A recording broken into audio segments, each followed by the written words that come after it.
Bear cubs learn babies' playground rules. They follow his lead everywhere. The morning mist clung to the pine trees like a secret waiting to be told, and Jessica Brooks stood at the kitchen window of their cabin, watching the fog roll across the valley below, while her 10-month-old son Leo played with wooden blocks on the living room floor behind her. The coffee in her hands had gone cold 20 minutes ago, but she kept holding it anyway, finding comfort in the familiar weight of the ceramic mug her mother had given them as a housewarming gift when they'd moved to this remote corner of the mountains 3 years ago. Ethan Marshall, her husband, had promised her it would be peaceful here, away from the noise and rush of the city, and he'd been right about that, though sometimes the quiet felt almost too heavy, like it was pressing against the windows, trying to get inside. She turned from the window to check on Leo, who was now attempting to stack one block on top of another with the intense concentration only babies seemed capable of, his little tongue poking out from the corner of his mouth as he worked. That's when she heard it for the first time, a low humming sound that seemed to come from everywhere and nowhere at once. Not quite music, but not quite noise either. Something that made the hair on her arms stand up even though it wasn't frightening. Just strange in a way she couldn't explain. Ethan was in his workshop behind the cabin, working on a rocking chair he'd been building for the past month. The rhythmic sound of sandpaper against wood, usually providing a comforting backdrop to their mornings, but today that sound had stopped, and Jessica wondered if he'd heard the humming too. She walked to the back door, Leo's blocks forgotten for the moment, and called out to him. But before she could say anything more than his name, she saw them. Two small shapes moving through the morning mist at the edge of their property. Too large to be dogs, too deliberate in their movement to be deer. And as they came closer, Jessica's breath caught in her throat because she realized what they were. Bear cubs, no more than 6 months old from the look of them, their fur still fluffy with youth, their movements carrying that slightly clumsy quality that all young creatures seem to possess.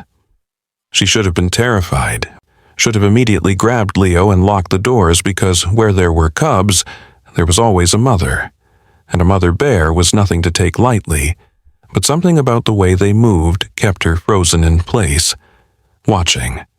The cubs weren't acting like any bears she'd read about in the wildlife guides Ethan kept stacked on their bookshelf.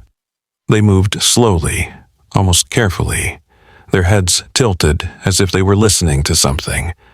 And that's when Jessica realized the humming had grown stronger, not louder exactly, but more present, like it had weight and substance now. Ethan appeared from around the corner of his workshop, sawdust still clinging to his flannel shirt, and she saw his eyes widen as he spotted the cubs. But he didn't run either, didn't shout or try to scare them away. Instead, he moved slowly toward Jessica, keeping his eyes on the small bears who had now stopped about 20 feet from their back porch, sitting down in the grass as if they were waiting for something. The morning sun was breaking through the mist now, casting long shadows across the yard, and in that golden light, the cub's fur seemed to shimmer with an almost otherworldly quality that made Jessica wonder if she was still asleep. If this was all some strange dream brought on by too many late nights with a teething baby. Leo made a sound from inside the house. Not crying, but that particular babbling noise he made when he was trying to communicate something important in his baby language, and both cubs' heads turned toward the sound in perfect synchronization. Jessica's maternal instinct finally kicked in, and she moved quickly but quietly back into the house, Ethan right behind her, both of them positioning themselves between the glass door and their son. But Leo wasn't frightened at all. He had abandoned his blocks and was now standing, holding on to the coffee table for support, staring through the glass door at the cubs with an expression of pure delight on his chubby face. He made the babbling sound again, louder this time, and raised one small hand to wave at the bears, the gesture so normal, so human, that it made the whole situation feel even more surreal. The cubs stood up, and Jessica tensed, ready to grab Leo and run to the bedroom if necessary, but the bears didn't approach the house. Instead, they began to move in a strange, swaying pattern, almost like they were dancing, their movements matching the rhythm of that mysterious humming that still filled the air. For the next hour, Jessica and Ethan watched in stunned silence as the cubs continued their strange behavior, never coming closer to the house but never leaving either, always keeping their dark eyes focused on Leo, who seemed absolutely enchanted by their presence. He would clap his hands, and a moment later, the cubs would pat their paws together in an awkward approximation of the gesture. He would bounce up and down, holding onto the coffee table, and the cubs would hop in place, their movements clumsy but deliberate. It was like watching some impossible game of follow the leader, with their baby son as the leader and 2 wild bear cubs as his devoted followers. Ethan whispered that he was going to get his camera, moving slowly so as not to startle anyone, human or animal, but Jessica grabbed his arm, shaking her head. Something told her that documenting this moment would somehow break whatever spell had been cast, would turn this magical morning into something ordinary and explainable, and she wasn't ready for that yet. The humming continued, rising and falling like breathing, and Jessica found herself swaying slightly to its rhythm without meaning to. She noticed Ethan was doing the same thing, and even Leo had stopped his bouncing to simply stand and sway, his eyes half closed as if he was listening to a lullaby only he could fully hear. The cubs had settled back down in the grass, their heads tilted toward the sky, and Jessica followed their gaze to see a flock of birds circling overhead, their flight pattern matching the strange rhythm that seemed to have taken over their entire property. She wanted to ask Ethan if he was seeing what she was seeing, if he felt the same impossible connection between all of these things, but she was afraid that speaking would shatter the moment like glass. So they stood there, the 3 of them, watching and waiting and wondering, while the morning stretched on and the rest of the world seemed to fade away until there was nothing but their cabin, their son, and 2 bear cubs who had somehow become part of their morning routine. Leo eventually grew tired of standing and plopped down on his padded bottom, returning to his blocks with the short attention span typical of babies his age. The moment he lost interest in the cubs, they stood up and began to wander away, not quickly or with any sense of urgency, but with the same deliberate slowness with which they'd arrived. Jessica watched them disappear back into the forest, the mist swallowing them up as if they'd never been there at all, and only then did she realize she'd been holding her breath. Ethan's hand found hers, squeezing gently, and she knew he was feeling the same mixture of relief and disappointment that was washing over her. The humming faded gradually, like a radio station going out of range, until their property was filled with normal morning sounds again. Birds chirping, wind in the trees, the distant sound of a creek bubbling somewhere in the woods. But something had changed, something fundamental that Jessica couldn't quite put her finger on, and she knew from the look in Ethan's eyes that he felt it too. They didn't talk about it right away, both of them needing time to process what they'd witnessed, but as the day went on, they found themselves drawn to the windows repeatedly, scanning the tree line for any sign of the cubs' return. Leo seemed perfectly content, playing with his toys and eating his mashed bananas at lunch as if nothing unusual had happened. But Jessica noticed he kept looking toward the back door, his head tilting in that same listening posture the cubs had displayed. That evening, after Leo was asleep in his crib, Jessica and Ethan finally sat down at their kitchen table to discuss what had happened. Ethan, ever the pragmatist, suggested that the cubs might have been orphaned and were simply curious about humans, that the humming could have been some kind of acoustic phenomenon caused by wind through the mountain passes, that there were logical explanations for everything they'd seen. But even as he said these things, Jessica could tell he didn't really believe them, that he was just trying to make sense of something that defied sense-making. She told him about the moment when Leo had waved and the cubs had responded, about the way they'd mimicked his movements as if they understood they were playing a game. Ethan admitted he'd noticed it too, had seen the intelligence in their eyes that went beyond normal animal behavior. They talked about calling the Wildlife Service, about reporting the cubs in case they needed help, but something held them back. It felt like betraying a trust, though neither of them could explain whose trust or why it mattered.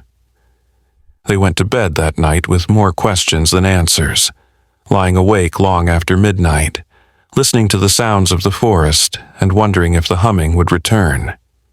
Jessica found herself getting up several times to check on Leo, standing in his doorway and watching him sleep, his small chest rising and falling with perfect rhythm, and she couldn't shake the feeling that he knew something they didn't, that in his innocent baby wisdom, he understood exactly what had happened that morning. The next 3 days passed without incident, their mountain routine returning to normal, or at least as normal as it could be with the memory of dancing bear cubs lingering in their minds. Ethan went back to working on his rocking chair, the sound of sandpaper once again filling the morning air. Jessica returned to her own work, freelance editing she did from home, though she found it hard to concentrate on manuscripts when her mind kept drifting to that strange morning.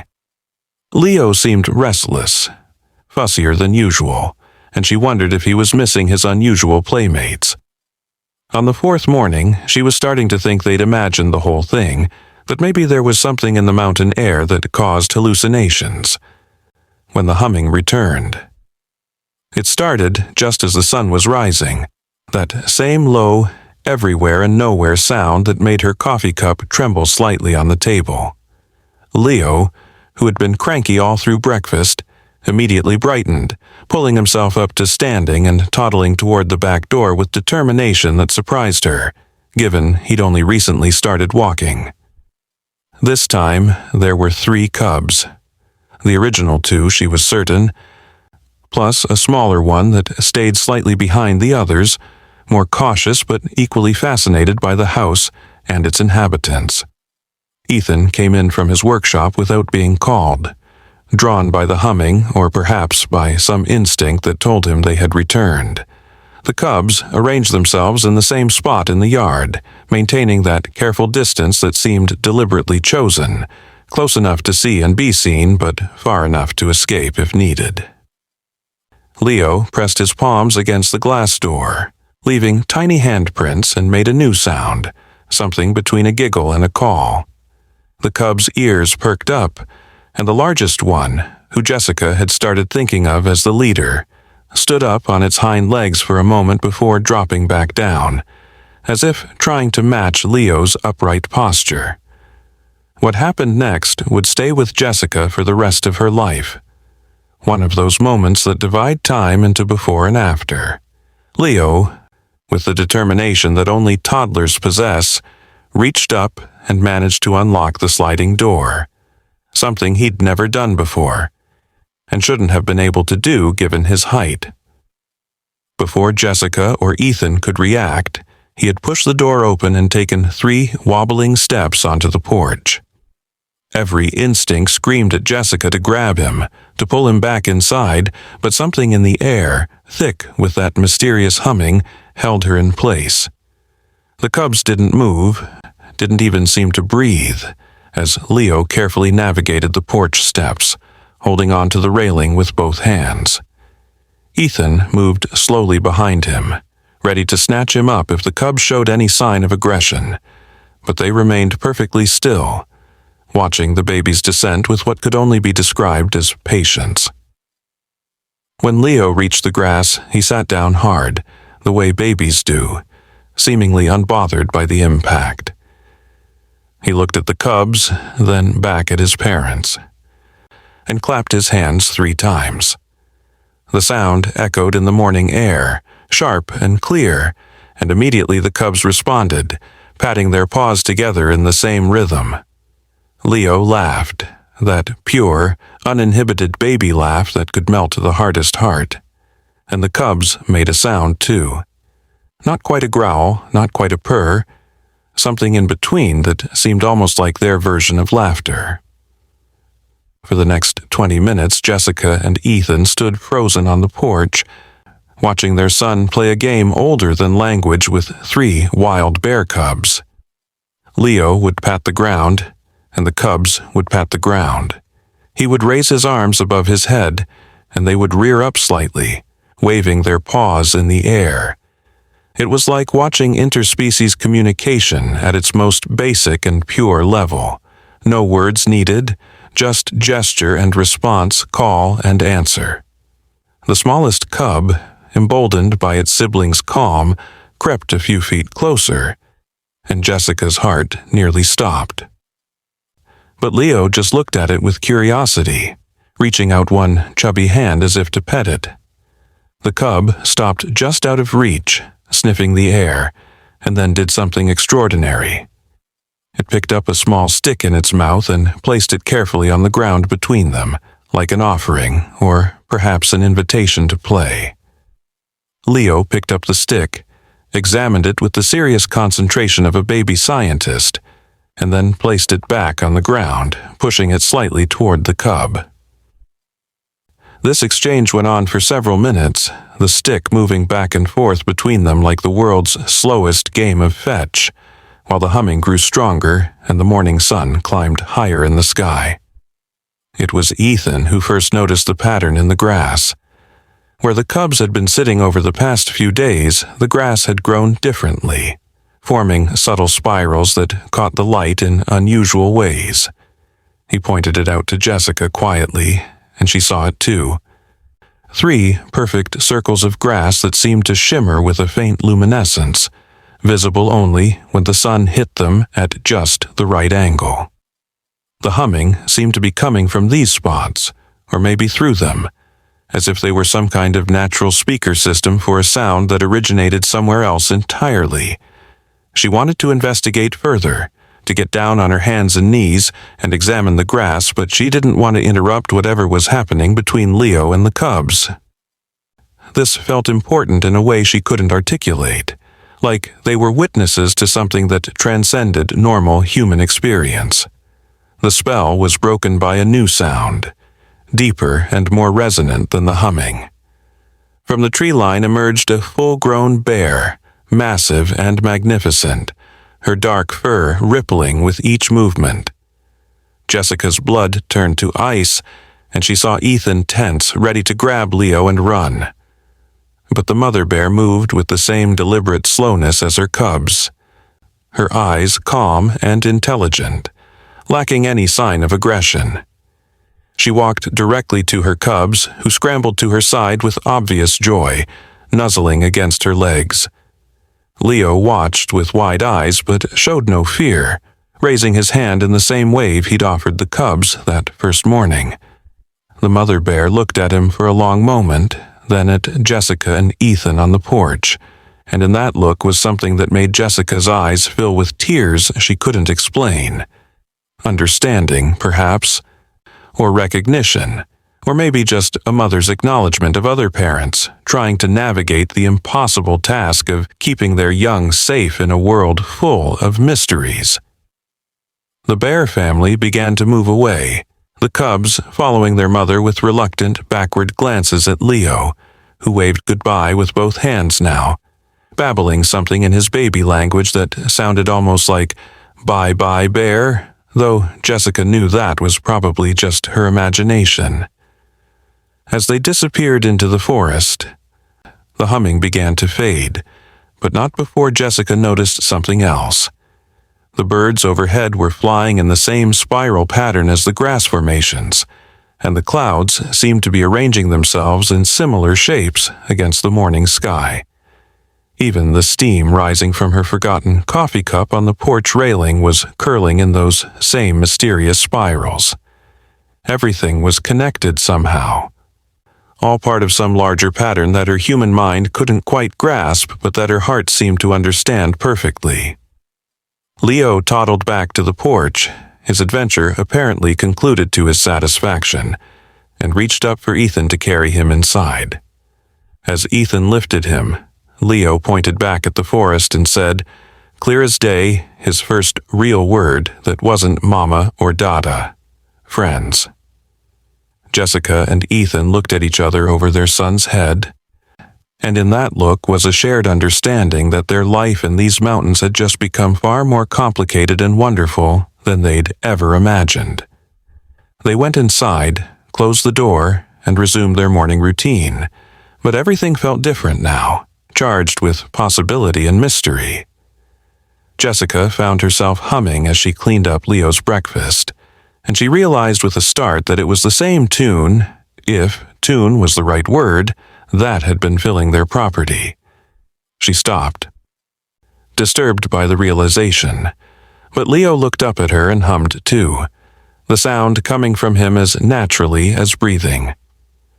That afternoon, while Leo napped, Ethan searched the internet for any information about unusual bear behavior in their area, but found nothing that matched what they'd experienced. He did find some old local legends about the mountains being a place where the boundaries between worlds were thin, where animals and humans could sometimes understand each other. But these were clearly just folklore, stories told by indigenous peoples and early settlers to explain the unexplainable. Still, he bookmarked the pages, something telling him they might be important later. Jessica, meanwhile, found herself sketching the spiral patterns she'd seen in the grass, trying to capture their exact shape and proportion. The more she drew them, the more familiar they seemed, like she'd seen them before in dreams or in the corners of her vision on those drowsy mornings when sleep and waking blurred together. Over the next week, the cubs returned every few days, always accompanied by that strange humming, always maintaining their respectful distance while engaging in their peculiar games with Leo. The mother bear appeared occasionally too, usually staying at the forest edge, watching but never interfering. Jessica and Ethan grew more comfortable with the situation, though they never fully relaxed, always aware that these were wild animals despite their unusual behavior. They didn't tell anyone about what was happening, knowing how crazy it would sound, how quickly wildlife officials would intervene and probably relocate the bears for everyone's safety.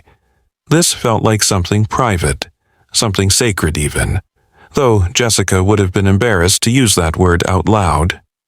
She started a journal, documenting each visit, noting the weather, the time of day, the duration of the humming, trying to find patterns or explanations that never quite materialized. Leo's development seemed to accelerate during this period, his vocabulary expanding rapidly, his physical coordination improving dramatically.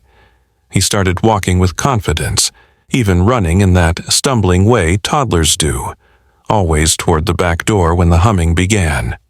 He learned the word bear and used it constantly, pointing at pictures in his books, at stuffed animals, at shadows that looked vaguely bear-shaped.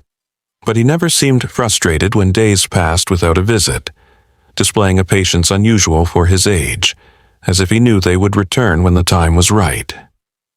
Ethan built a better lock for the sliding door, one Leo couldn't reach, but also constructed a safe viewing platform on the porch, with barriers that would keep Leo contained while still allowing him to see and interact with his unusual friends. The change in the forest around their property was gradual but undeniable. The spiral patterns in the grass spread slowly, creating an intricate mandala that was only visible from their second-floor bedroom window. Wildflowers began growing in these spirals, species that Ethan couldn't identify in any of his guidebooks, their colors more vivid than seemed natural. Birds began nesting in unusual formations in the trees, their homes arranged in those same spiral patterns that seemed to be taking over their small corner of the wilderness. Even the creek that ran behind their property had started to curve differently, its flow creating small whirlpools that spun in perfect spirals before releasing the water to continue downstream. It was as if the land itself was being rewritten, transformed by the same force that brought the humming and the bears, and the impossible connection between wild animals and their baby son.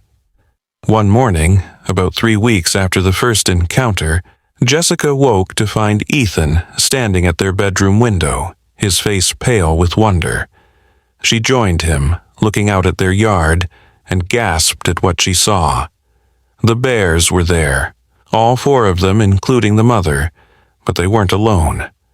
A family of deer stood nearby. Several rabbits sat in the grass, and the trees were full of birds of every size and color. All of them were facing the house, all of them perfectly still, and the humming was so strong that Jessica could feel it in her bones, in her teeth, in the roots of her hair. Leo's voice came from his room, not crying, but calling out in delight, and when they went to him, he was standing in his crib, arms outstretched toward his window, which looked out over the same scene. They brought him downstairs, and the moment his feet touched the floor, he was off, moving toward the door with determination.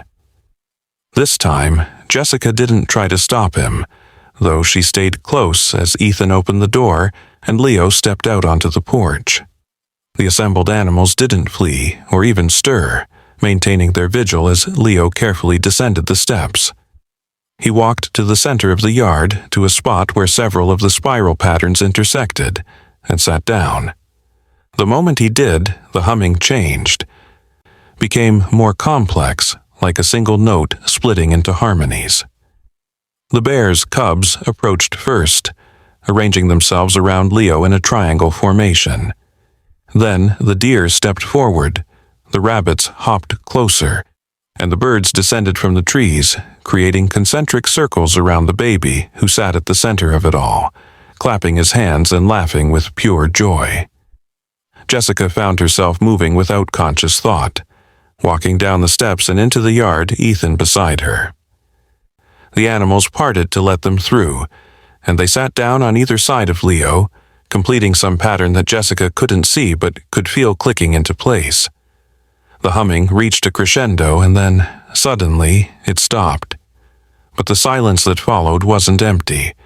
It was full of something Jessica had no words for, a presence or an awareness that seemed to emanate from the earth itself. Leo reached out and touched the nearest bear cub's paw, and the cub touched him back, gently, carefully, with a tenderness that brought tears to Jessica's eyes. In that moment, she understood that this wasn't just about bears learning to play with a baby. This was about something much larger, a connection between species that had been lost somewhere in humanity's rush toward civilization, and was now, in this small corner of the mountains, being remembered. The gathering lasted perhaps an hour, though time seemed to move differently within that circle of creatures.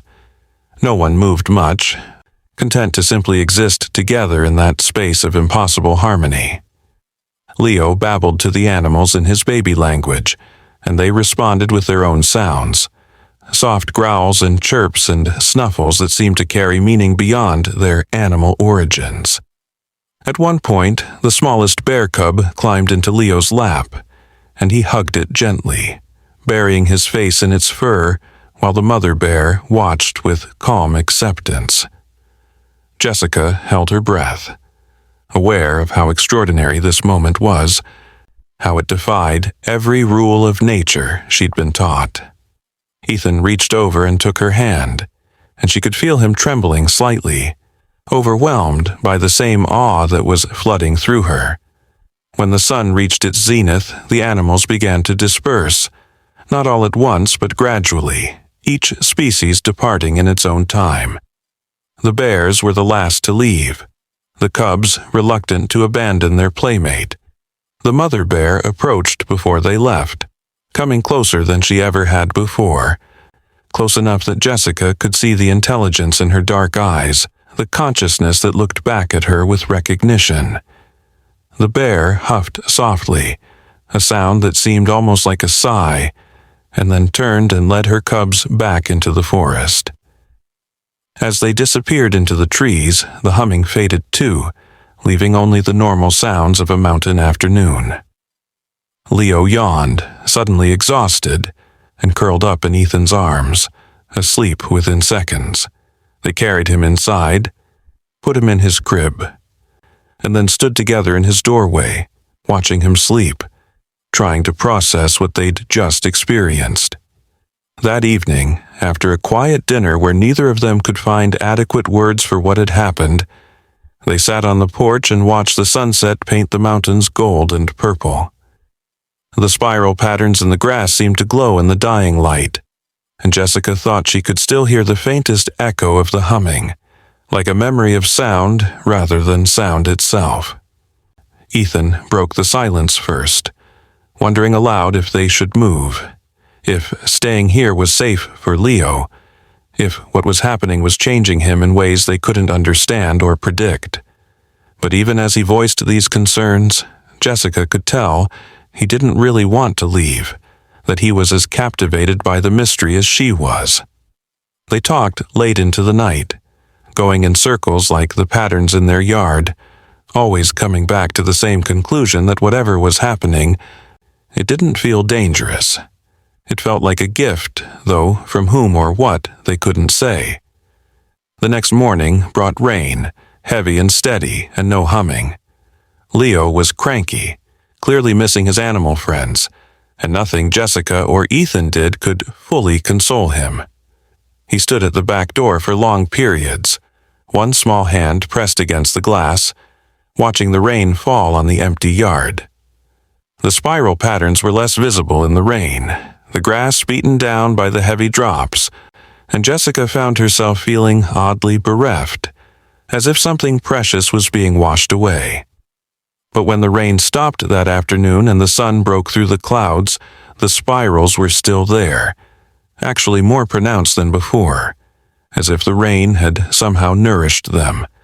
New flowers had appeared too, blooming impossibly fast, their petals arranged in perfect spirals that seemed to turn slowly in the breeze. For 3 days, there were no visits, no humming, just the normal life of a family in the mountains. Jessica tried to return to her editing work, but found herself constantly distracted, her mind wandering to theories about what they'd experienced. She researched everything from quantum entanglement to interspecies communication, from ancient mythology to modern reports of unusual animal behavior. Nothing quite fit, but patterns emerged across different sources, stories of places where the normal rules didn't apply, where connections formed that shouldn't be possible. Ethan threw himself into his woodworking, finishing the rocking chair and starting on a toy chest for Leo, but she could see him pause occasionally, his hands still, listening for something that wasn't there. On the 4th day, Leo woke them before dawn, not crying but calling out insistently. The humming had returned, but it was different this time, urgent somehow, carrying a note of warning or concern. They rushed to his room to find him standing at his window, pointing at something in the yard. Through the pre-dawn darkness, they could see the bears, all 4 of them, but they weren't playing or sitting calmly. They were moving in agitated circles, the cubs staying close to their mother, all of them looking not at the house but at the forest behind them. Ethan grabbed a flashlight and shone it toward the trees, revealing nothing at first, but then Jessica saw it. A pair of eyes reflecting the light, too high up to be another bear, too steady to be a deer. A mountain lion emerged from the forest, magnificent and terrifying, its muscles rippling under its tawny coat as it moved with predatory grace toward the bears. The mother bear positioned herself between the cat and her cubs, rising on her hind legs to her full, impressive height, but she didn't roar or charge. Instead, she made a sound Jessica had never heard before, something between a call and a song, and the humming grew stronger, almost painful in its intensity. Leo pressed both hands against the window and made his own sound, a single, clear note that seemed to harmonize with the bear's call and the omnipresent humming. The mountain lion stopped, its tail twitching, clearly confused by the sound surrounding it. For a long moment, predator and prey stood frozen in the strange tableau, the very air seeming to thicken with tension and something else. Something that made Jessica's skin prickle with electricity. Then, impossibly, the mountain lion sat down. Not in a hunting crouch, but sitting like a house cat, its dangerous eyes becoming curious rather than predatory. The bear cubs, sensing the change, peeked out from behind their mother, and the smallest one, the brave one who had first approached Leo, took a tentative step toward the big cat. The mother bear made a soft sound, not quite permission but not prohibition either, and the cub continued forward until it was just a few feet from the mountain lion. What happened next would have been unbelievable if Jessica hadn't been watching it with her own eyes. The mountain lion lowered its great head and gently, so gently, touched its nose to the cub's nose, the gesture lasting just a second before both animals pulled back, the cub scampering to its mother, the lion standing and stretching as if waking from a dream. The mountain lion looked directly at the house then, its gaze finding the window where they stood watching, and in its eyes Jessica saw the same intelligence, the same awareness she'd seen in the mother bear. It blinked slowly, a gesture that seemed almost like acknowledgement, and then turned and padded back into the forest, disappearing as suddenly as it had appeared. The bears remained for a few more minutes, the cubs now playing as if nothing unusual had happened, but the mother kept watching the forest, alert but no longer tense. As the sun began to rise, painting the mountains in soft pastels, the bear family departed too, leaving only the spiral patterns in the grass as evidence of the night's extraordinary events.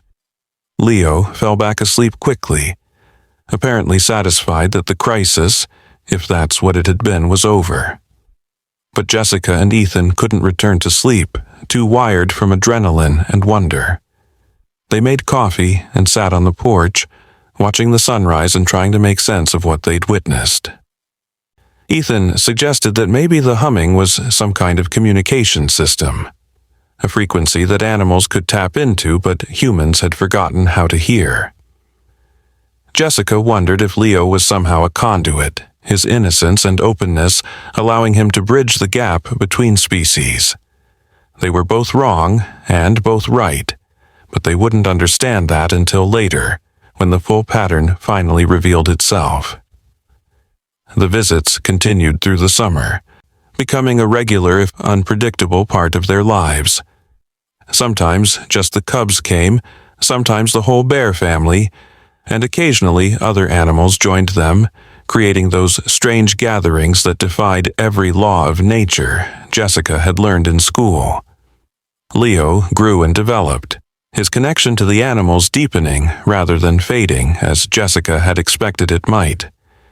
He learned to walk with confidence, to run and climb, always supervised but increasingly independent. His language skills developed remarkably fast, and by his first birthday he had a vocabulary that included not just words but sounds, specific calls that seemed to mean something to the animals who visited. Ethan documented everything with videos and photos, though the camera never quite captured the full strangeness of what they were experiencing. The humming barely audible in the recordings, the spiral patterns looking like regular grass in the pictures. 17 chapters of Part 1 completed. As autumn arrived in the mountains, painting the forests in brilliant reds and golds, the visits began to change in character. The bears were preparing for hibernation, their bodies growing rounder, their movements becoming slower and more deliberate. The cubs had grown significantly over the summer, losing some of their baby fluffiness but none of their playful curiosity. They still came when the humming called, still played their games with Leo. But there was a melancholy to the visits now, a sense of ending that made Jessica's heart ache. She knew the bears would sleep through the winter, that these magical mornings would cease for months, and she worried about how Leo would handle the loss of his strange friends.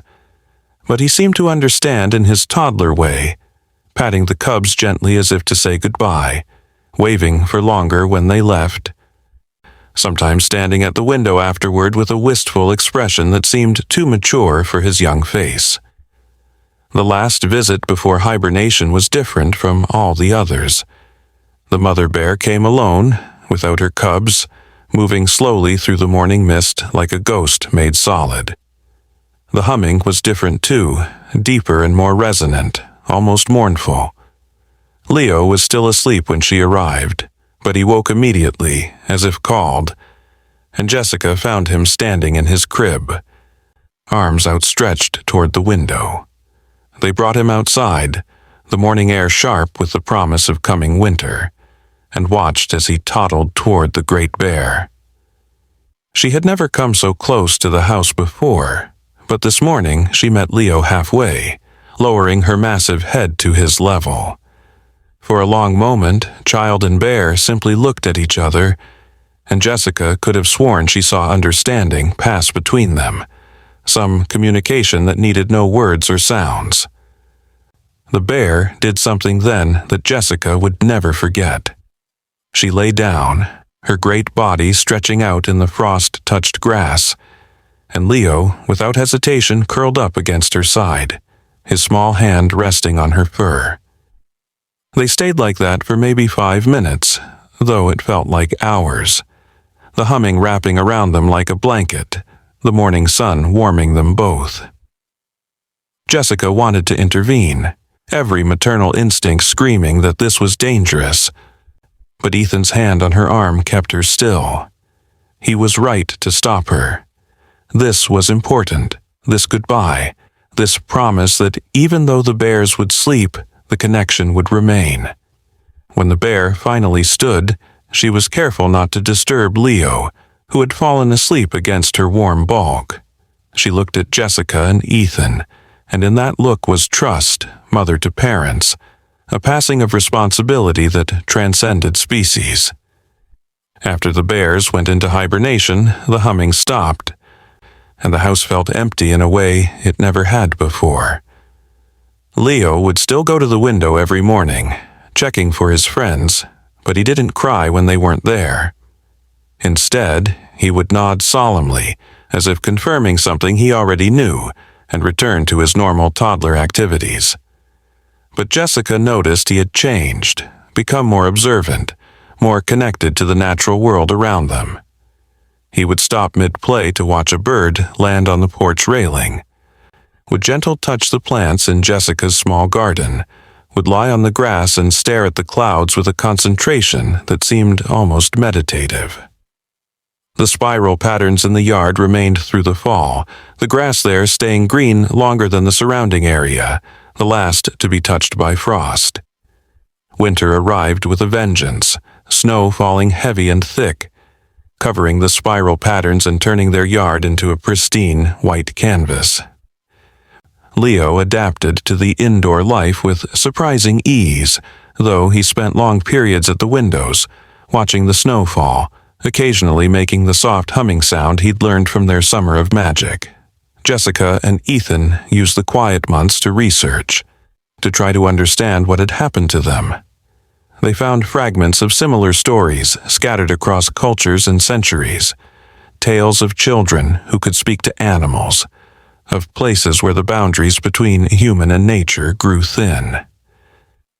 But nothing exactly matched their experience.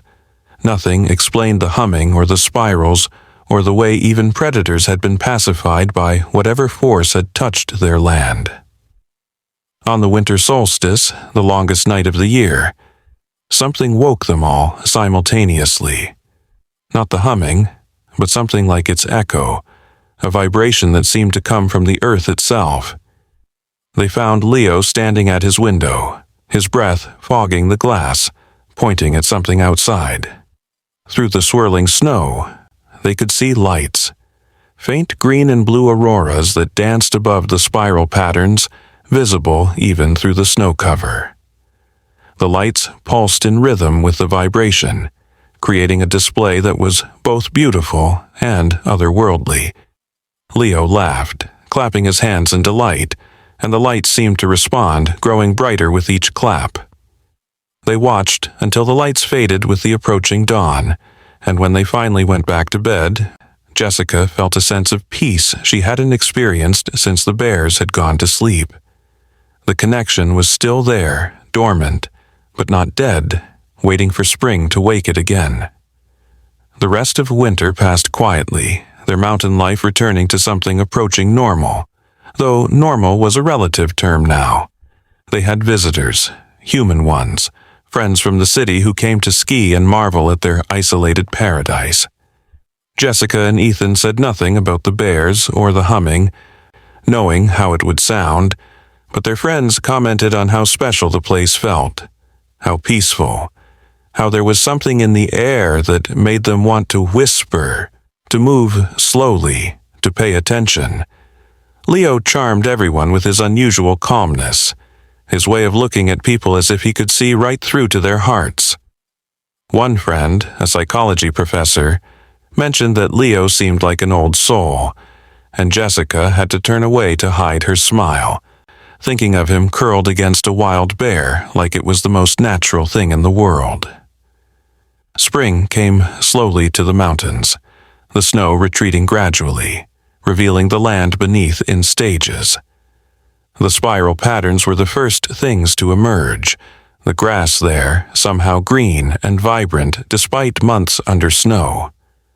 Wildflowers followed, the strange species they couldn't identify blooming earlier than anything else, their colors almost fluorescent against the brown and gray of the slowly waking forest. Leo grew increasingly excited as the days warmed, spending more time at the windows, making his humming sounds with growing frequency. Jessica and Ethan found themselves anticipating too, wondering if the magic would return with the bears, or if it had been a one-time gift, never to be repeated. The first warm day of real spring. When the temperature finally climbed above 60 degrees and the sun felt like a blessing on winter-pale skin, Leo woke them with a shout of pure joy. The humming had returned, faint but unmistakable, and through his window they could see movement at the forest edge. The cubs emerged first, significantly larger than they'd been in the fall but still recognizable by their markings and mannerisms. They moved cautiously, as if unsure whether they were still welcome. But when Leo appeared on the porch, their caution evaporated. They bounded across the yard with an enthusiasm that made Jessica laugh out loud, stopping just short of the porch to engage in what could only be described as a celebration dance, rolling and tumbling over each other in their excitement. The mother bear followed more slowly, and Jessica gasped when she saw her. She was thinner, as expected after months of hibernation, but there was something else, a brightness to her eyes, an energy that seemed almost supernatural. She moved with purpose to one of the spiral centers and did something Jessica had never seen her do before. She stood on her hind legs and extended her front paws to the sky, her head tilted back, and made a sound that was part roar, part song. The humming intensified immediately, and the spiral patterns in the grass began to glow faintly, visible even in the bright morning sun. Other animals began to appear from the forest, deer and rabbits and birds, even a fox that sat at the edge of the gathering, all of them drawn by the bear's call. Leo couldn't contain himself, practically vibrating with excitement as Ethan carried him down to the yard.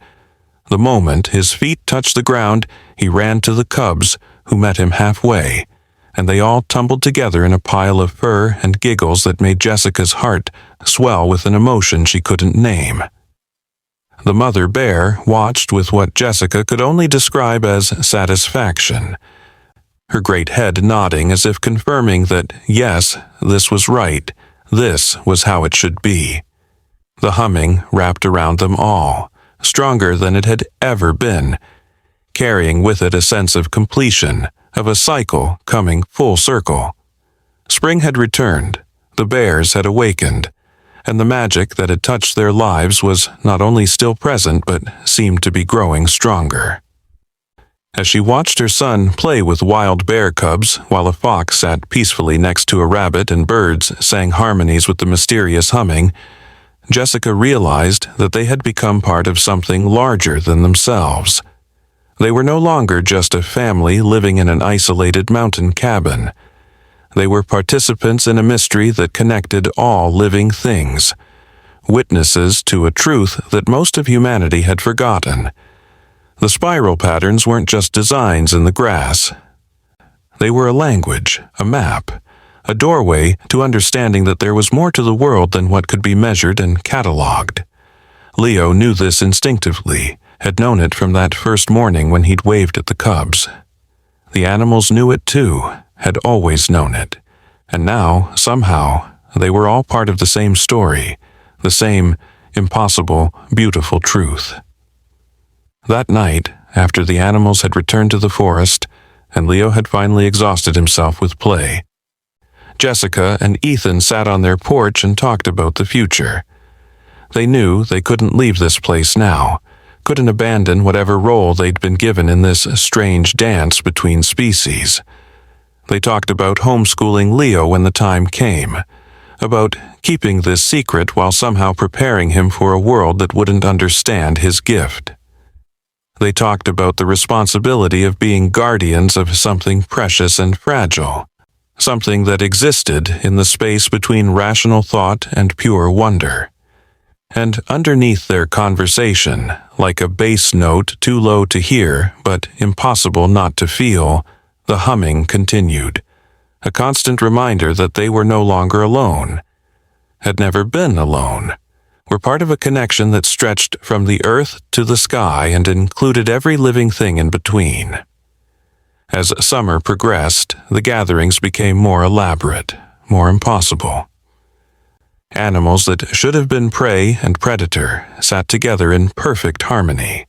The mountain lion returned occasionally, always peaceful, sometimes playing with the bear cubs in a way that defied every nature documentary Jessica had ever watched.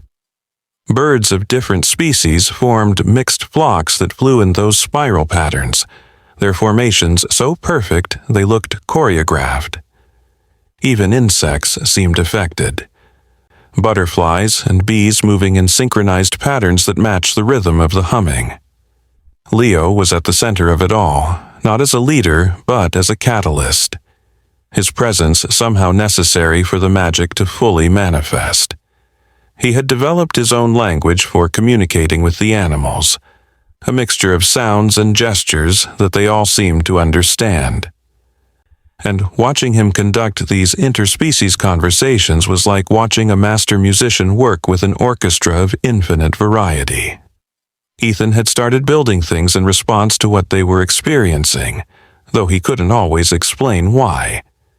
He constructed platforms at different heights around the yard, which the animals immediately began using as gathering spots. He carved symbols that matched the spiral patterns into wood and stone, placing them around the property like waymarks, and the humming grew stronger near each one.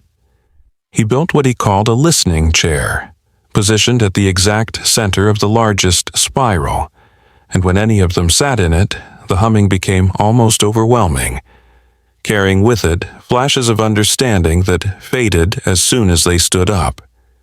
It was as if he was being guided by the same force that brought the animals, his hands knowing what to create even when his mind didn't understand why. One day, in late July, a storm approached from the west, dark clouds rolling over the mountains with ominous intent. The animals arrived before the storm did, more than Jessica had ever seen at once, all of them agitated but not fleeing. They arranged themselves in the spiral patterns, each species in its designated place, and began making their individual sounds. Bear growls and bird songs and rabbit thumps, all synchronized with the humming. Leo stood in the center of it all, his arms raised to the approaching storm. And Jessica's first instinct was to grab him and run inside, but something held her back, a certainty that this too was part of the pattern, part of the story they were living. The storm hit with tremendous force, wind and rain and lightning that should have sent every animal running for shelter, but they held their positions, their sounds growing louder to match the storm's fury. What happened in that storm changed everything. As lightning struck repeatedly around the property, always missing the gathered creatures by mere feet, the spiral patterns in the grass began to glow with a light that had nothing to do with electricity. The humming became visible, waves of color that pulsed through the air like aurora borealis brought to earth. Leo laughed with delight as the colors washed over him, and where they touched him, his skin seemed to glow too, making him look like a child made of light. The animals were all glowing now, their fur and feathers luminous, their eyes reflecting colors that didn't exist in nature. Jessica felt the glow touch her too, warm and tingling, carrying with it a flood of sensations and knowledge that her human brain couldn't quite process. She saw, felt, knew the connections between all things, the web of consciousness that linked every living creature, the purpose behind the patterns that had been forming around them. The storm passed as quickly as it had come, leaving behind a silence that rang like a bell. The glowing faded gradually, but something had changed in its wake. Jessica could still see the connections if she looked sideways at the world, faint threads of light that connected Leo to the animals to each other, all of them to the land itself. Ethan saw it too. She could tell by the wonder in his eyes, the way he kept reaching out to touch the threads, only to have his hand pass through them. Leo seemed unsurprised, as if this was what he'd been seeing all along. And Jessica realized that to him, this was normal. This was how the world had always looked. The animals began to disperse, but slowly, reluctantly, as if they too were processing what had just happened. That night, Leo spoke in complete sentences for the first time.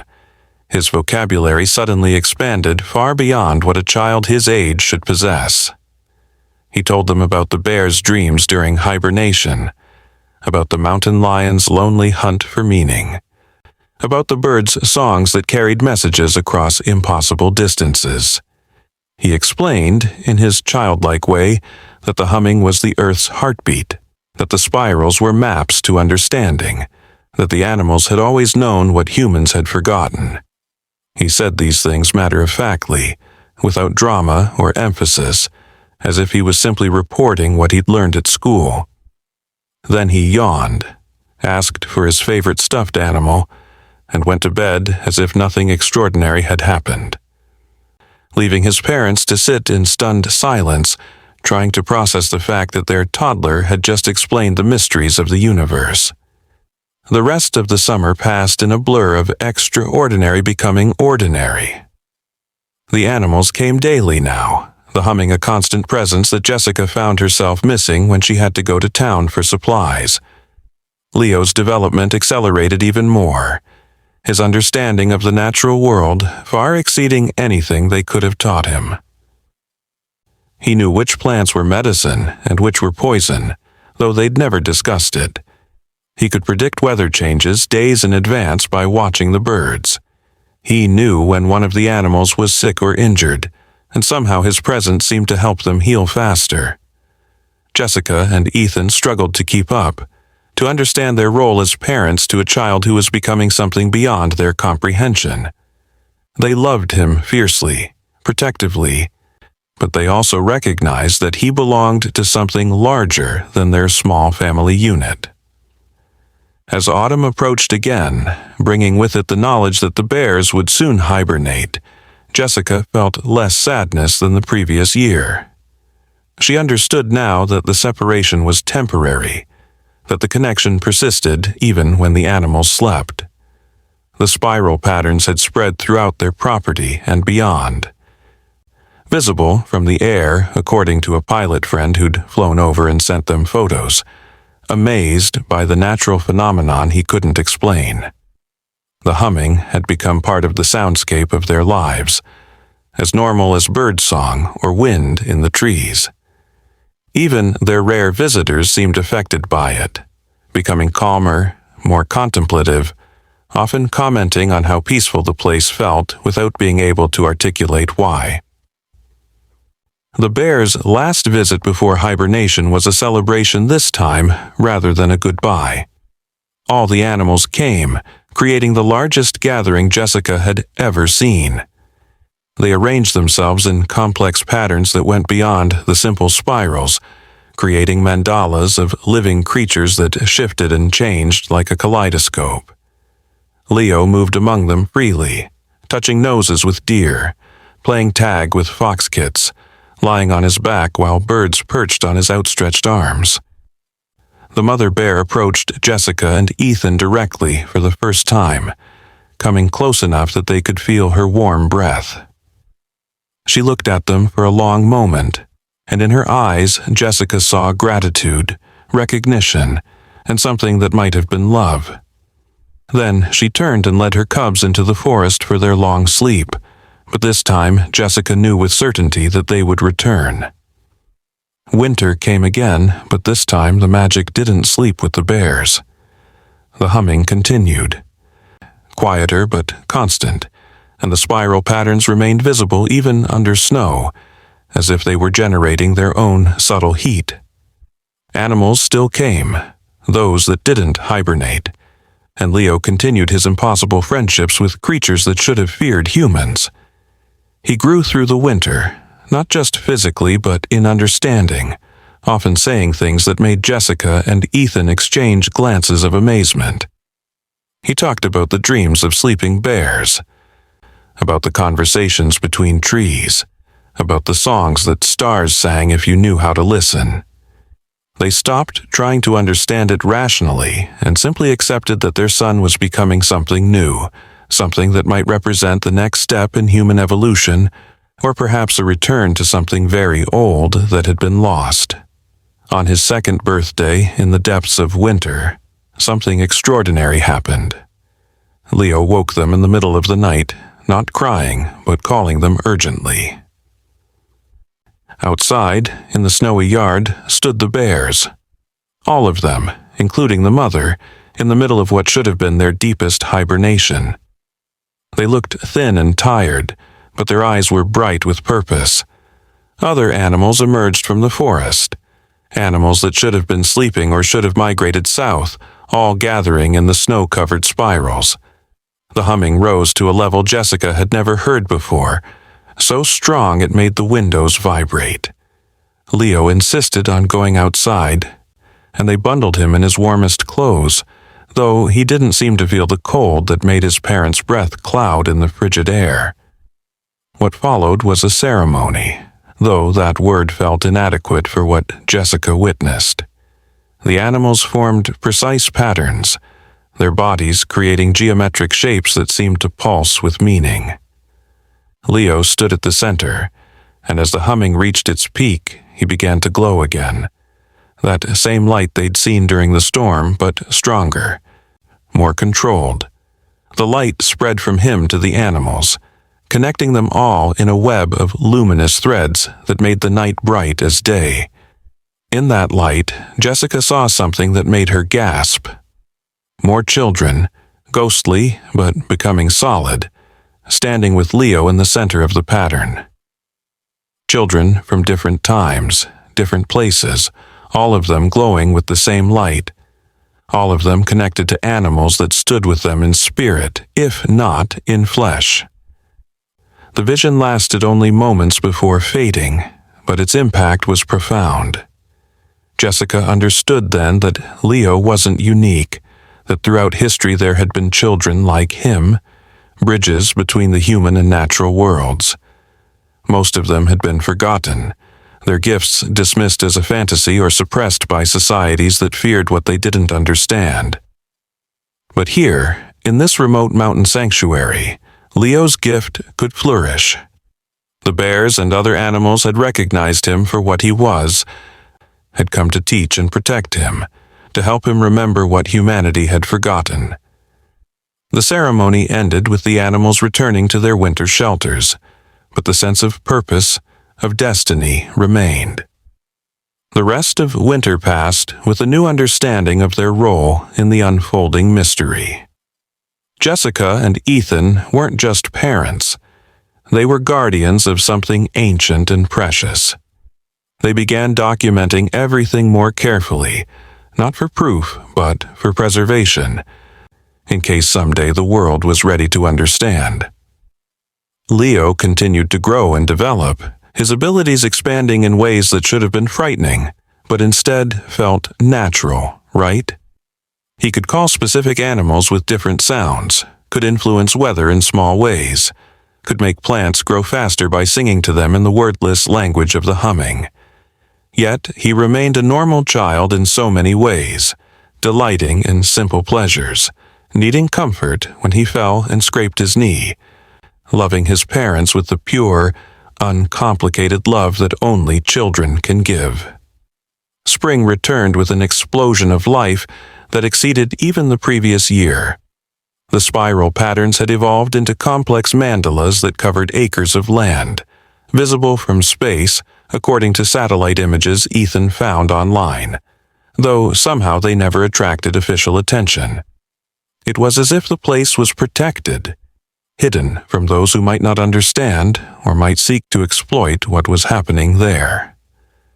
The bears emerged from hibernation stronger than before, the cubs now nearly as large as their mother had been when this all started.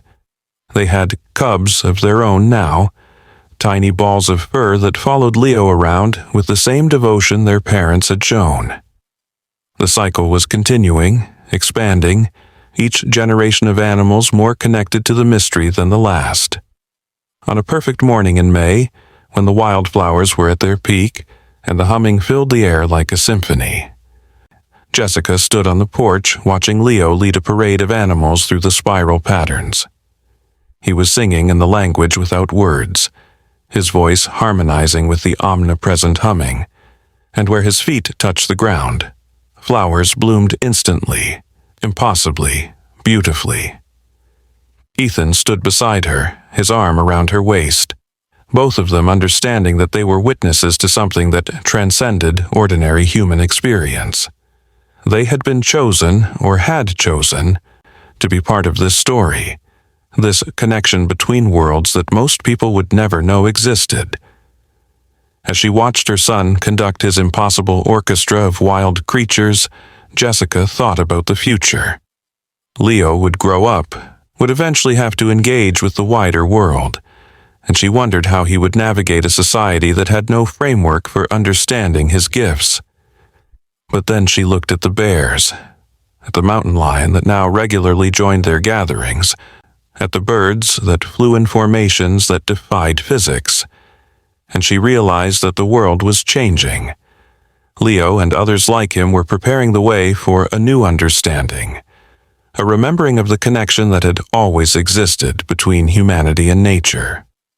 The spiral patterns weren't just spreading across their land, they were spreading across consciousness itself, waking people up to possibilities they'd forgotten existed. That night, as they tucked Leo into bed, he looked at them with eyes that seemed older than his years and said, "The bears taught me something important today." Jessica and Ethan waited, used to these profound bedtime revelations.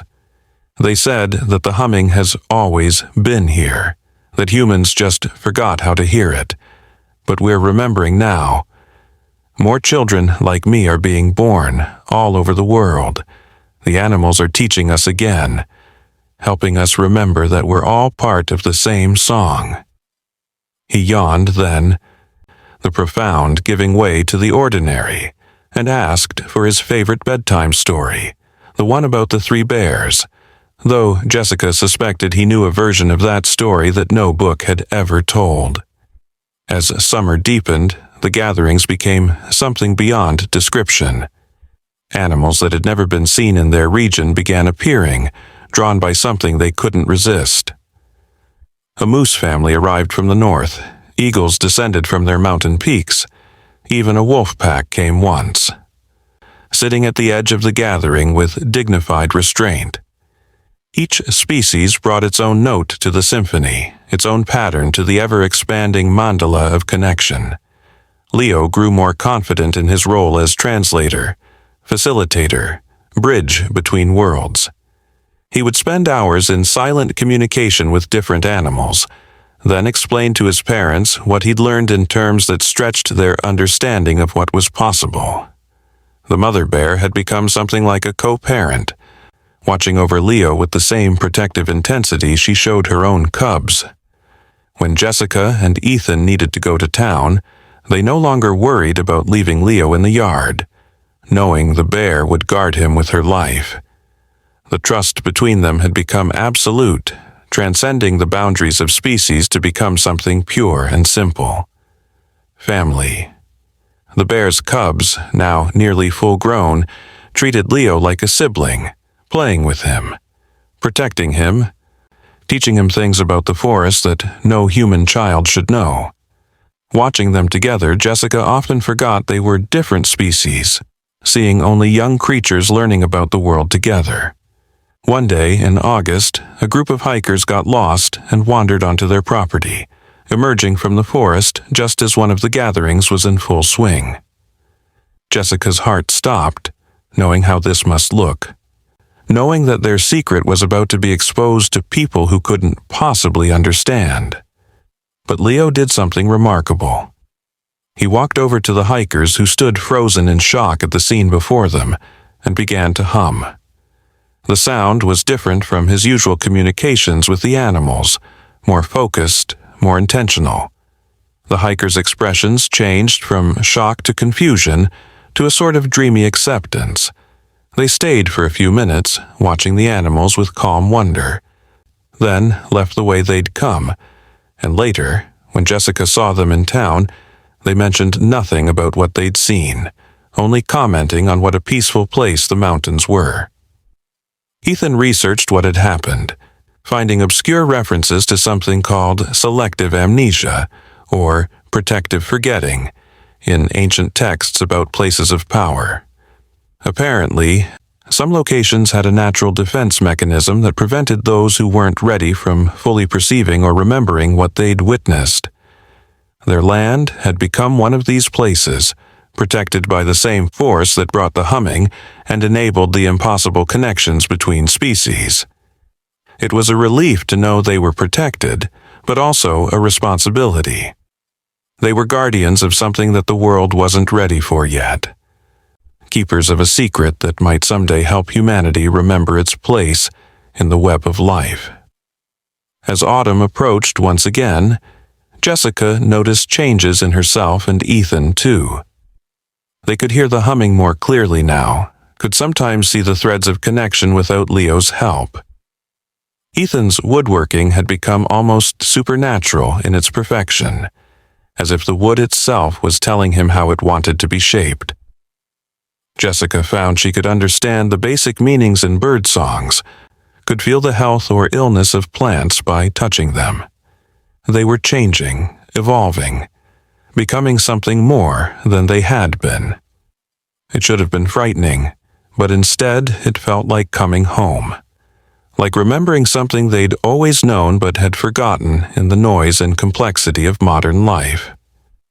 The bear's pre-hibernation visit that year was different. The mother bear brought something with her, carried carefully in her mouth. A stone, smooth and round, with natural spiral patterns that matched those in the grass. She placed it at Leo's feet with ceremony, then sat back and waited. Leo picked up the stone, and the moment he did, the humming changed, became more complex, more layered. The stone began to glow with a soft inner light, and Leo laughed with delight, holding it up for his parents to see. "She says it's a gift," he explained, "from the old ones, the first bears who learned to hear the humming. It's been passed down for generations, waiting for someone like me." The responsibility of such a gift was overwhelming, but Leo accepted it with the simple grace that only children possess, adding it to his collection of treasures as if it were just another pretty rock. That winter, the stone became a focal point for the magic that continued even in the bear's absence. It sat on a shelf in Leo's room, glowing faintly in the dark, and the humming seemed to emanate from it in waves. Animals that stayed through the winter would come to the house and sit beneath Leo's window, as if drawing comfort from the stone's presence.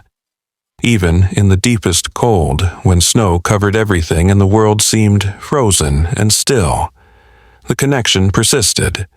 The threads of light visible to all three of them now, linking them to every living thing in the forest and beyond.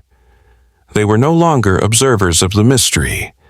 They were part of it, woven into the fabric of something larger and more beautiful than they could have imagined. Spring came early that year, the snow melting weeks ahead of schedule, and with it came changes that even Jessica and Ethan, accustomed as they'd become to the extraordinary, found astonishing. The spiral patterns in the grass had evolved into something three-dimensional, with plants growing at different heights to create living sculptures that shifted and changed with the wind. The humming had developed harmonics that could be heard differently depending on where you stood, creating a symphony of place that was unique to every spot on their property. And the animals that came now weren't just local wildlife. Birds that should have been on different continents appeared, looking tired but determined, as if they'd traveled impossible distances to be part of what was happening. When the bears emerged from hibernation, they were different too. Their eyes held more intelligence, more awareness, and they moved with a grace that seemed almost human. The cubs, now fully grown with cubs of their own, demonstrated behaviors that no bear should know, using tools, creating patterns in the dirt that matched the spirals in the grass, even attempting to mimic the sounds Leo made when he sang. It was as if proximity to the mystery was accelerating their evolution, pushing them towards something new. The same was happening with all the animals that regularly attended the gatherings. They were becoming more than they had been, and Jessica wondered if this was how it had always worked, if human consciousness had evolved through similar connections that had been forgotten and were now being remembered. On the summer solstice, something happened that changed everything once again. As the sun reached its highest point, the humming suddenly stopped. The silence was deafening, wrong, like the world had stopped breathing. The animals grew agitated. Leo began to cry for the first time in months, and Jessica felt a fear she couldn't name. Then, from the center of the largest spiral, a column of light erupted, shooting into the sky and spreading outward like ripples on water. Where the light touched, everything changed. Colors became more vivid, sounds more complex, and Jessica could suddenly perceive dimensions of reality that had been hidden before. She saw the threads that connected all things not as simple lines, but as complex geometries that existed in more than 3 dimensions, patterns within patterns that made her human brain struggle to comprehend. In that moment of expanded perception, she saw them.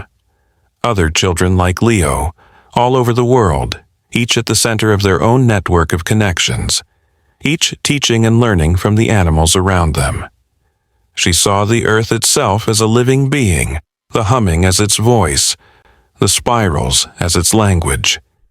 She saw the past and future collapsed into a single eternal moment where all possibilities existed simultaneously. And she saw the purpose of it all, the reason Leo and the others had been born, the role they would play in humanity's next chapter. They were bridges, yes, but more than that. They were teachers, helping humanity remember its place in the web of life before it was too late, before the forgetting became permanent, and the connections were severed forever. The vision faded, the light retreated, and the humming returned, but stronger, more complex, carrying information that Jessica could feel even if she couldn't fully understand it. Leo had stopped crying and was laughing now, his arms raised to the sky, and all around him the animals were celebrating in their own ways, dancing, singing, playing in expressions of pure joy. The bears were standing on their hind legs, swaying in perfect unison, their movements so synchronized they looked like a single creature with multiple bodies. The birds overhead were creating patterns in the sky that matched the ones on the ground, and even the insects were participating, clouds of butterflies and bees moving in formations that defied their individual nature. That night, as they sat on the porch watching fireflies create light patterns that matched the spirals in the grass, Leo told them what he'd understood from the day's events. "The earth is waking up," he said in his small, serious voice. "It's been sleeping for a long time, but now it's remembering how to talk to us. The animals never forgot, but humans did. That's why children like me are being born, to help everyone remember. The bears know this. They've been waiting for us, keeping the knowledge safe until we were ready to learn again." He paused, looking at his parents with eyes that held universes. "It's going to change everything, but in a good way. The world is going to remember that everything is connected, that hurting nature is hurting ourselves. And it starts here with us, with the bears, and the humming and the spirals." As if in response to his words, a sound came from the forest. Not the humming, but something new. Singing. The bears were singing, their voices joining in harmonies that shouldn't have been possible for animals to create. Other creatures joined in, each adding their voice to a chorus that made Jessica's eyes fill with tears of wonder. Even the wind seemed to be participating, moving through the trees in rhythms that matched the song. Leo stood up and added his voice, not in words, but in the pure tones he'd learned from the humming. And Jessica and Ethan found themselves singing too, sounds coming from them that they didn't know they could make. They were all part of the song now, all part of the same vast composition that included every living thing. The singing continued long into the night, and when it finally faded, the world felt different, newer, more alive. The connections that had been building for 2 years had solidified into something permanent, a network of consciousness that linked their little mountain sanctuary to similar places all over the world. Jessica could feel it now, constant as her own heartbeat, the presence of the larger living system they'd become part of. It was overwhelming and comforting at the same time, knowing they were never alone, that they were held in a web of connection that included not just every living thing, but the earth itself, the sky, the stars, everything. In the days that followed, the changes accelerated. More people began arriving at their property, drawn by dreams or instincts they couldn't explain. Not many, just a few at a time, but all of them had children who were different, special, connected to nature in ways that defied explanation. The children recognized each other immediately, communicating in the wordless language of the humming, playing together with the animals as if it were the most natural thing in the world. The parents, like Jessica and Ethan, were confused at first, then amazed, then accepting, understanding that their children were part of something larger than individual families, part of humanity's evolution or return to something ancient and essential. They formed a small community, building cabins scattered through the forest, all connected by paths that followed the spiral patterns. Each family maintained their privacy, but came together for the gatherings, which now happened daily, the clearing filled with children and animals in impossible harmony. The bears had become the unofficial guardians of the community, watching over all the children with the same protective care they showed their own cubs. Other animals took on roles too. The deer as guides through the forest, the birds as messengers, the smaller creatures as teachers of patience and attention to detail. It was like watching the formation of a new kind of society, one where the boundaries between human and nature were fluid and permeable. Leo, as the first child in this place, held a special position, though he wore his importance lightly. The other children looked to him for guidance, and he taught them what the bears had taught him: how to hear the humming, how to see the connections, how to communicate with creatures that most humans feared or ignored. Watching him with the other children, Jessica felt a pride that went beyond normal parental emotion. Her son was helping to birth a new world, or perhaps rebirth an old one, and she and Ethan had been chosen to protect and nurture this transformation. It was a responsibility that should have been crushing, but instead felt like the purpose they'd been searching for all their lives without knowing it. As autumn came again, nobody worried about the bears' hibernation. The connection was permanent now, transcending physical presence. The bears would sleep, but the humming would continue, the spirals would remain, and the magic that had transformed their lives would persist through the cold months. Some of the families would winter elsewhere, but Jessica and Ethan would stay, as they always had, guardians of this sacred place. Leo would continue to grow and learn, his abilities expanding in ways they couldn't predict but had learned to accept. And when spring came again, the bears would return, and the cycle would continue, each revolution of the wheel bringing new understanding, new connection, new hope for a world that was slowly remembering how to hear its own heartbeat. On the last warm day before the bears went to sleep, the mother bear did something she'd never done before. She entered their house, moving carefully through the door that Leo held open for her, and walked to the living room where the family photos hung on the wall. She stood on her hind legs and studied the pictures with an intensity that made Jessica hold her breath. Then she turned to Jessica and Ethan, looked at them for a long moment with those intelligent eyes, and made a sound that needed no translation. It was gratitude, pure and simple, mother to parents, for raising a child who could bridge worlds. Then she left, gathering her cubs and grandcubs, and led them into the forest for their winter sleep. But not before each bear had touched noses with Leo in what had become their traditional goodbye. That night, as the first snow began to fall, Jessica stood at Leo's window watching him sleep, the stone from the bears glowing softly on his nightstand. She thought about the journey that had brought them here, from that first morning when the humming began and two small cubs had appeared in their yard, to now, when their home had become the center of something that might help save the world. It hadn't been the life she'd planned, but it was the life they'd been given, and she wouldn't change a moment of it. The bears had taught them as much as they'd taught Leo, lessons about trust and connection and the possibility of communication beyond words.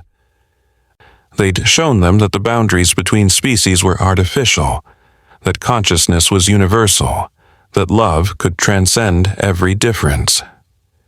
As she turned to leave Leo's room, he stirred in his sleep and mumbled something that sounded like, "Thank you, bears."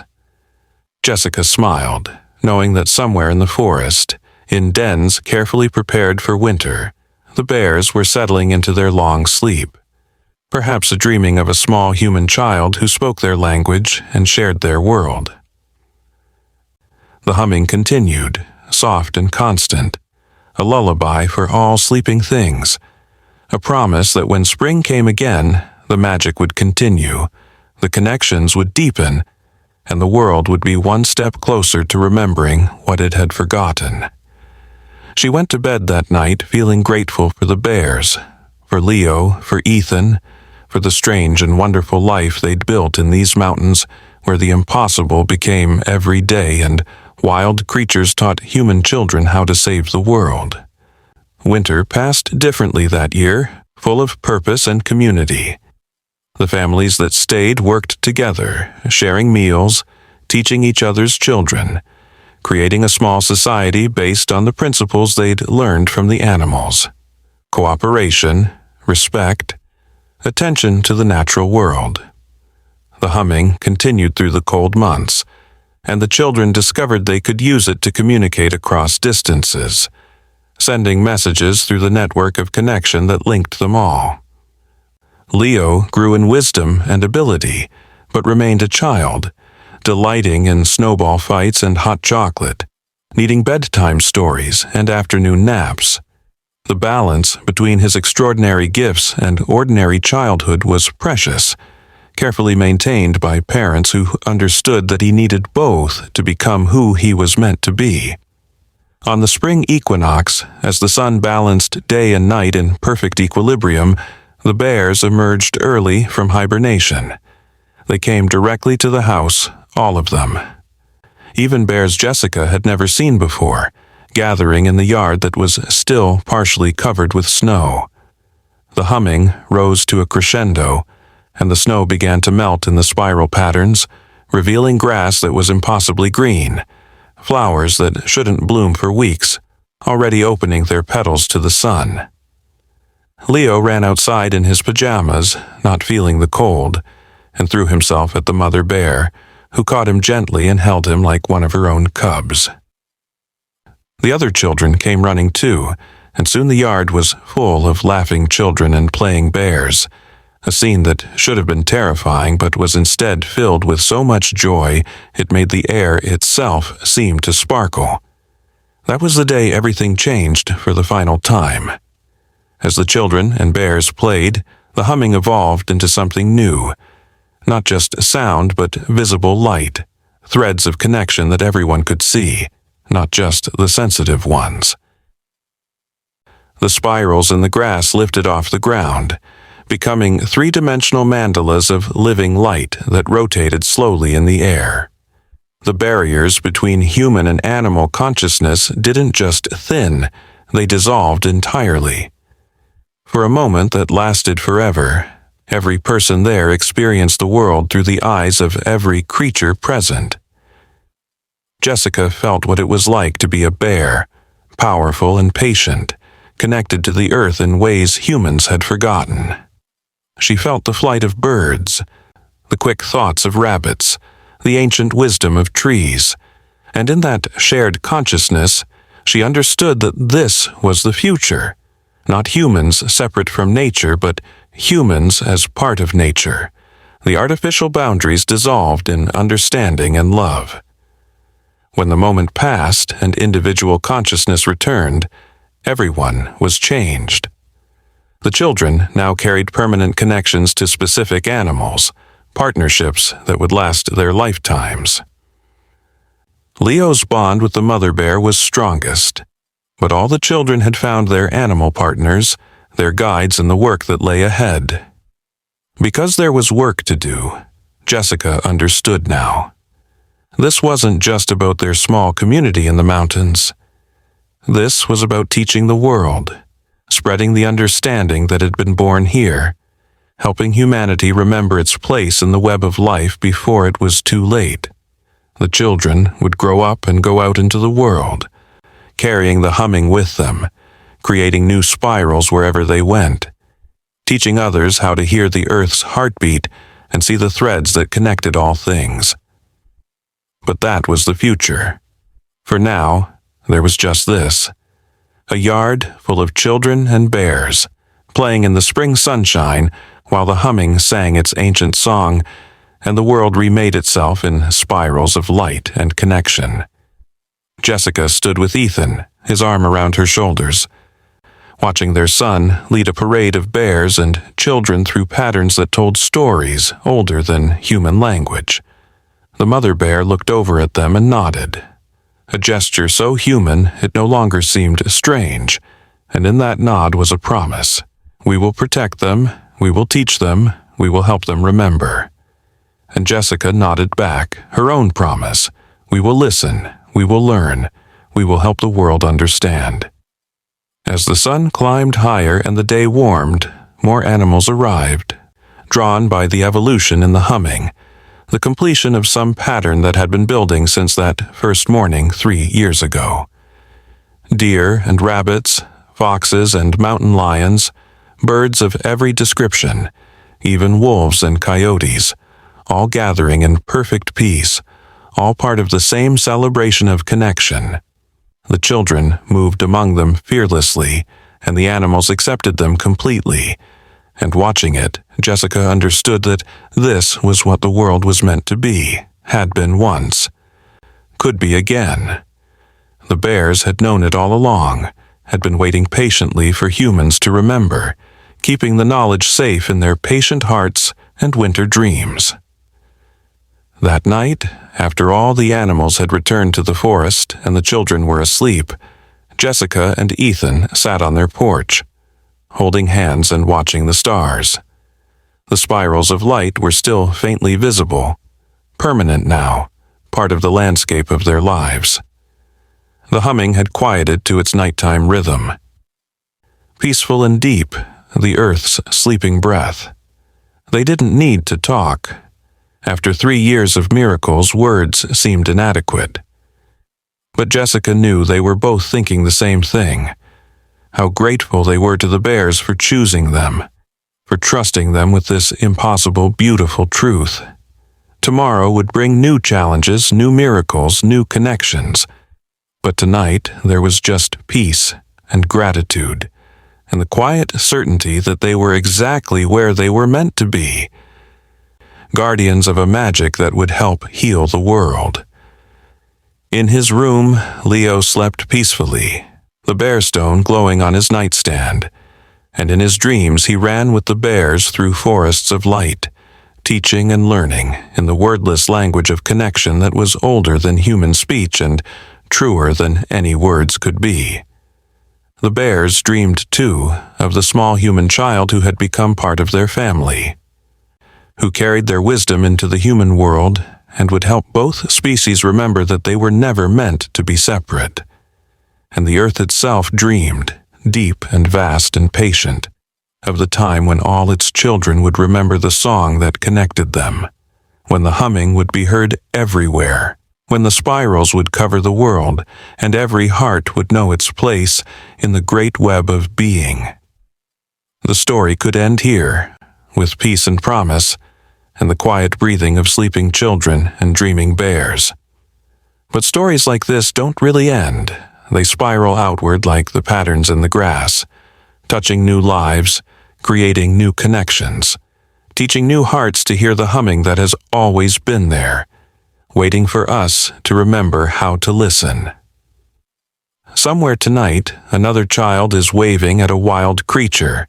Another parent is watching in amazement as impossible becomes possible. Another bear is recognizing a human who can hear the earth's heartbeat.